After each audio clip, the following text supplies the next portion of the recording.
Hey there, it's Brett from Booster Therapy. I wanted to take a quick moment before today's video to remind you that in the month of July 2020, we are giving away one custom commander deck valued at about $300 USD to anyone who comments across all of our videos. So we're going to take all of those comments, pick one of them from all of the videos, which we post one a day, and one of you will be the lucky winner. So make sure you're commenting, liking, subscribing to all of our videos, and enjoy! Welcome back to Booster Therapy and another episode of Commanding Presence. That's right, it's Wednesday and it's time for Commanding Presence. We have another patron build. It's sponsored by one of our generous patrons and it's one of Brett's builds. Again, if you don't know what that is, if you're a patron of the channel, we have a Discord server. Part of that Discord server is a category called Brett's Builds. Brett, that's me, where I build a custom commander deck just for you. You set the budget, you send the funds, and I build the deck custom to that build. You even get a nice little deck box, and it all sleeved up for you. So, in today's episode of Commanding Presence, we're working on a $50 budget build. And that build is Tymaret, the Murder King. And if you don't know what Tymaret is, he's a black and a red, so Rakdos, to get a 2/2 legendary creature zombie warrior. Pay a colorless and a red, sacrifice another creature, he deals 2 damage to target player. Pay a colorless and a black, sacrifice a creature, return Tymaret from your graveyard to your hand. So he does a good job of avoiding the commander attacks, pinging down your opponents, and sacrificing creatures, and that's a lot of what we're going to focus on with this deck tech. Tymaret has a ton of possibilities. The nice thing about a $50 build is that with a very small investment, you could consistently push this further and further and further and just grow it over time, which is some of the best parts of Commander, is you start with that base foundation and you grow your deck with your play group, and it tends to get more and more competitive as time goes on. But Tymaret, that's what we're looking at right under Baby Godzilla's mouth. That's where we'll keep him. The first part we're going to go over, as always, is going to be the ramp for this deck. So the first card I have here is one of the new ones from Core 2020, or not Core, Commander 2020, is Bonder's Ornament. I like that it's a 3 mana, add 1 mana of any color ramp spell, so it's a nice budget-friendly ramp spell, and you can pay for and draw a card, so it gives us that added benefit of card advantage late in the game. Gadrick the Crown Scourge. We're going to have lots of creatures dying on our turn, so this is a weird way that we're actually going to ramp. On top of that, if he goes online, he is a 5/4 flying that is going to hurt somebody. But sneaky good ramp. Gadrick is surprisingly effective. Mind Stone, a really solid 2 mana ramp spell. A little bit more of an investment when you go this route. It was recently reprinted though, so the price is a little bit more balanced. Solemn Simulacrum, another one that was recently reprinted right in Core 2021, just like the card shown here. So it's gotten down a lot in price and a very effective ramp spell. Also a creature we enjoy sacrificing. Prismatic Lens, very budget friendly, 2 mana ramp. Soul Ring, not necessarily budget friendly, but it's not expensive. And what would a commander deck be without a Soul Ring? The Burnished Heart, another one that has recently been reprinted in Mystery Boosters. And if you're not playing green, this is some pretty effective ramp. It also has a death or a sacrifice effect to it, and we're going to play off of that, not just to Tymaret. Commander Sphere, a card that we can sacrifice to draw a card also, and it's a 3 mana ramp. The Rakdos Signet, very powerful 2 mana ramp. Some of the best in Rakdos. If you're playing it, you should be playing the Signet. And the final one is the Mana Geode. It's just another 3 mana ramp, budget-friendly spell that has that added benefit. In this case, we get to scry 1. So that is our pieces of ramp. Next, we're going to talk about our strategy that is focused on the art of thieving. And we are going to thieve a lot with the Murder King and sacrifice other people's product. So this doubles as both a combat trick, I guess, where we're stealing to swing in, but also as removal with Tymaret. We can steal anything from our opponents, and that's really what we're going to be focused on. Tymaret is a dirty king of thieves, and he makes you pay for it, and that's what we're going to build into. So active treason, this is the kind of spell we're going to talk about here. Again, all of these really double as removal as well as actual steal, and it's kind of that steal and sack. Traitorous Greed, I like that this one gives you a little bit of mana back. Just a nice steal card. Molten Primordial, he's a big beast of a creature that takes one from each of your opponents. A lot of times this can even just be a finisher later in the game too, where you're taking some of those biggest monsters and swinging in.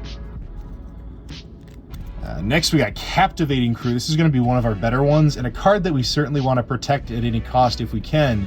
Captivating Crew is a 4/3 that you can pay 3 in a red and do an act of treason unlimited times. As long as the mana is there, you get to keep doing it. So this with Tymaret is almost like an infinite, not infinite because you need the mana, but an engine to just continuously beat down your opponents.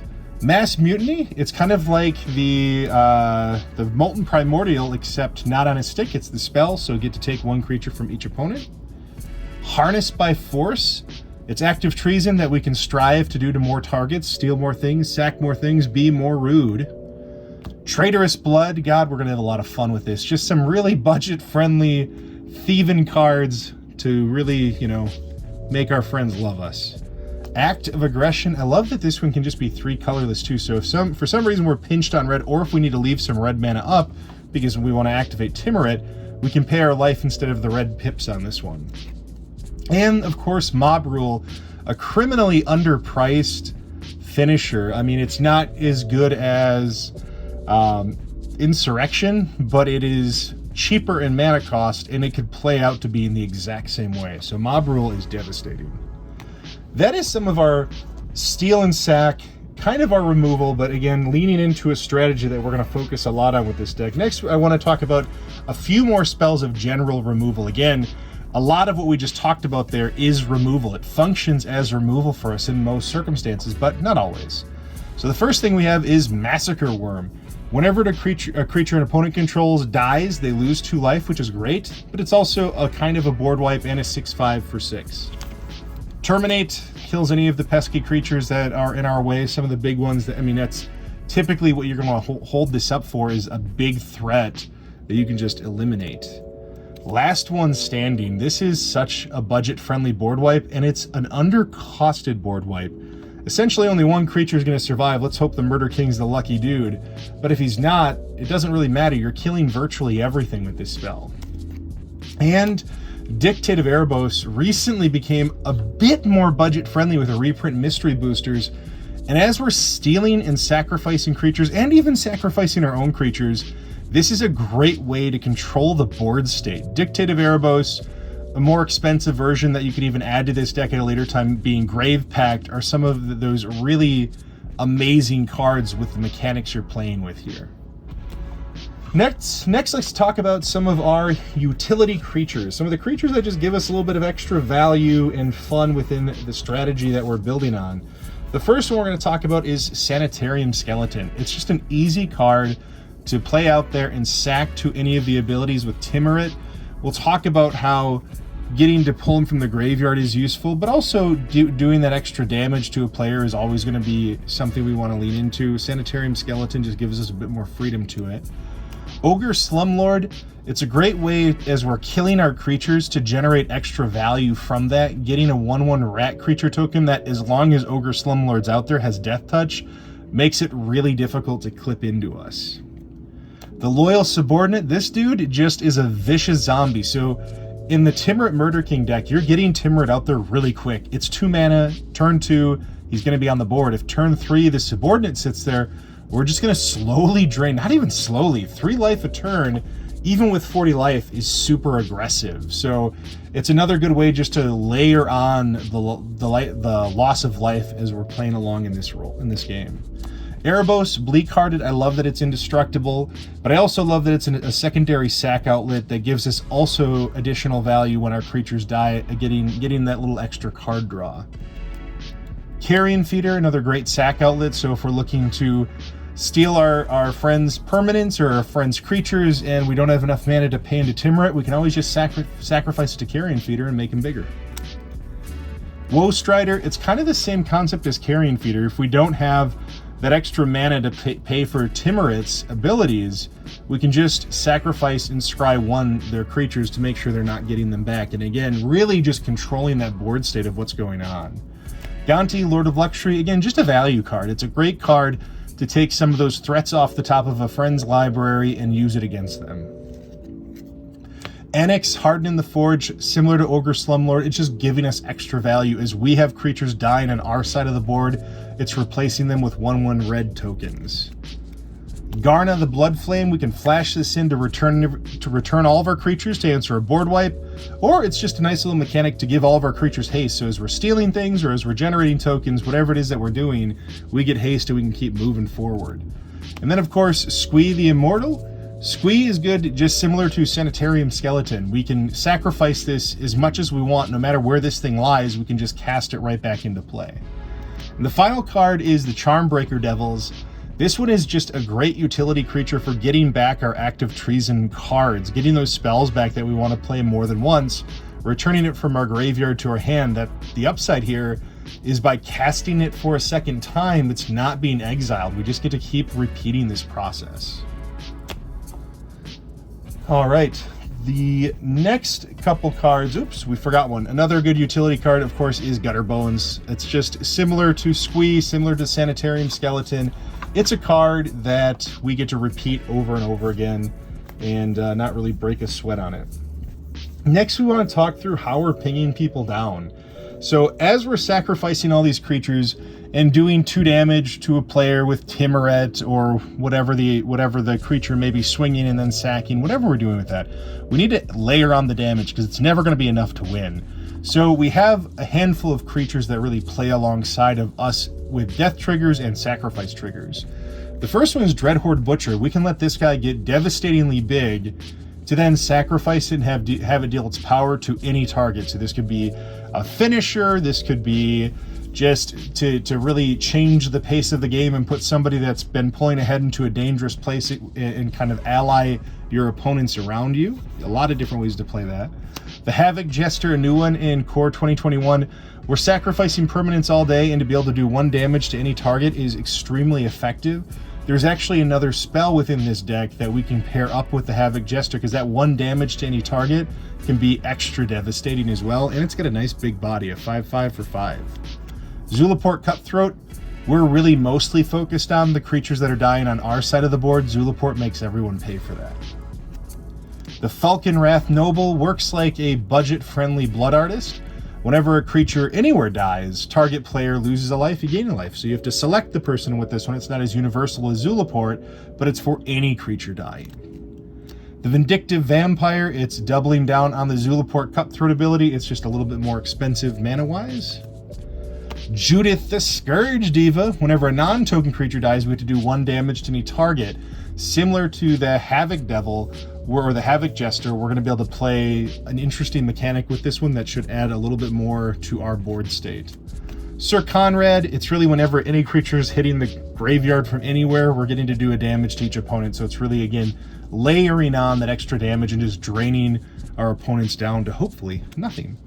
The Mayhem Devil, another good sack outlet. It's sacrificing 1 damage to any target, so similar to the Havoc Jester or Judith, it's just adding that extra damage that we can target wherever we please. And of course, the Stalking Vengeance. Whenever another creature you control dies, it deals damage equal to its power to target player. So a little bit more value here, a little bit more of a hit at a higher cost, of course. 7 mana for a 5/5 haste. But it's a nice big body that can swing in right away. Next, we're going to talk about a few different ways to play from our graveyard.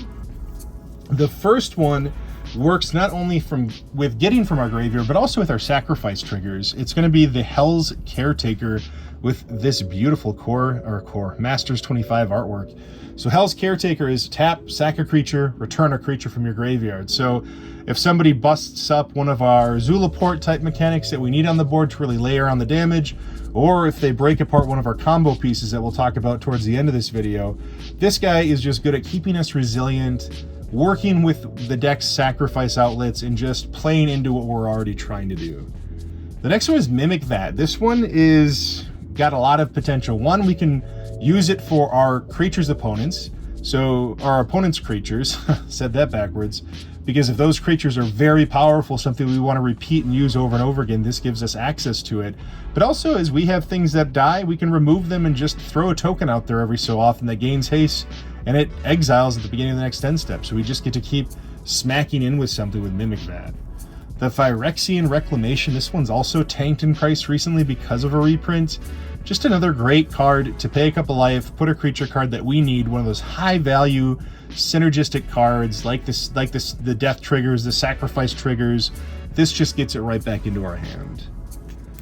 Victimize, sacrifice a creature, get 2 creatures back. Just a ton of value for this card, again, working with all of the ideas of what this deck is meant to be.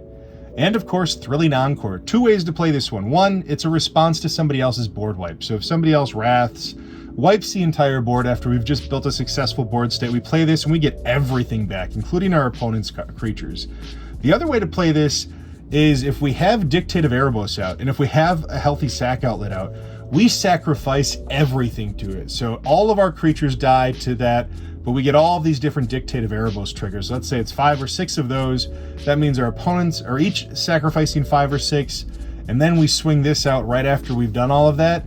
We get everything back onto our board, and we can rinse and repeat in the sense that if we're pinging people down with Zulaport, we're getting that much more value, and we're getting to do it with their creatures. So it's like a super steal, super recovery at a very, very low cost and at an instant speed. So it protects us and it brutalizes other people. Next, we're going to talk a little bit about our card draw with this deck. The first thing we have here is Witch's Cauldron, another new one from Core 2021. Just a very budget-friendly sack outlet that gains us a life and draws us a card. Next one is Priest of Forgotten Gods. This one is high value. Sacrifice 2 creatures. Any number of target players each lose 2 life and sacrifice a creature, and we add mana, and we draw cards. This is card draw. This is strange ramp. I don't know how else to put it. This is board state control. The Priest of Forgotten Gods is pretty brutal. Theater of Horrors, it's the best way I could say Rakdos would draw cards. This one is just a powerful draw spell that we're going to get to trigger each turn, and we're likely to benefit from this pretty frequently. Faithless Looting, another very clean draw card mechanic, also extremely budget friendly. Midnight Reaper, we are going to get so many death triggers. This is adding to that value of that death, so it's not just pinging down our opponents, it's also drawing us cards. And of course, Night's Whisper, just a very effective pay 2, draw 2, lose 2 to get us a little bit ahead early in the game. All right, next let's talk about a handful of just utility cards outside of our creatures. The first one is Double Vision. Double Vision works so well because we just get it out there, and then from there on out, all of those active treason cards we're casting, we're getting double the value on and double the opportunity to sack our opponent's creatures and really control that board state.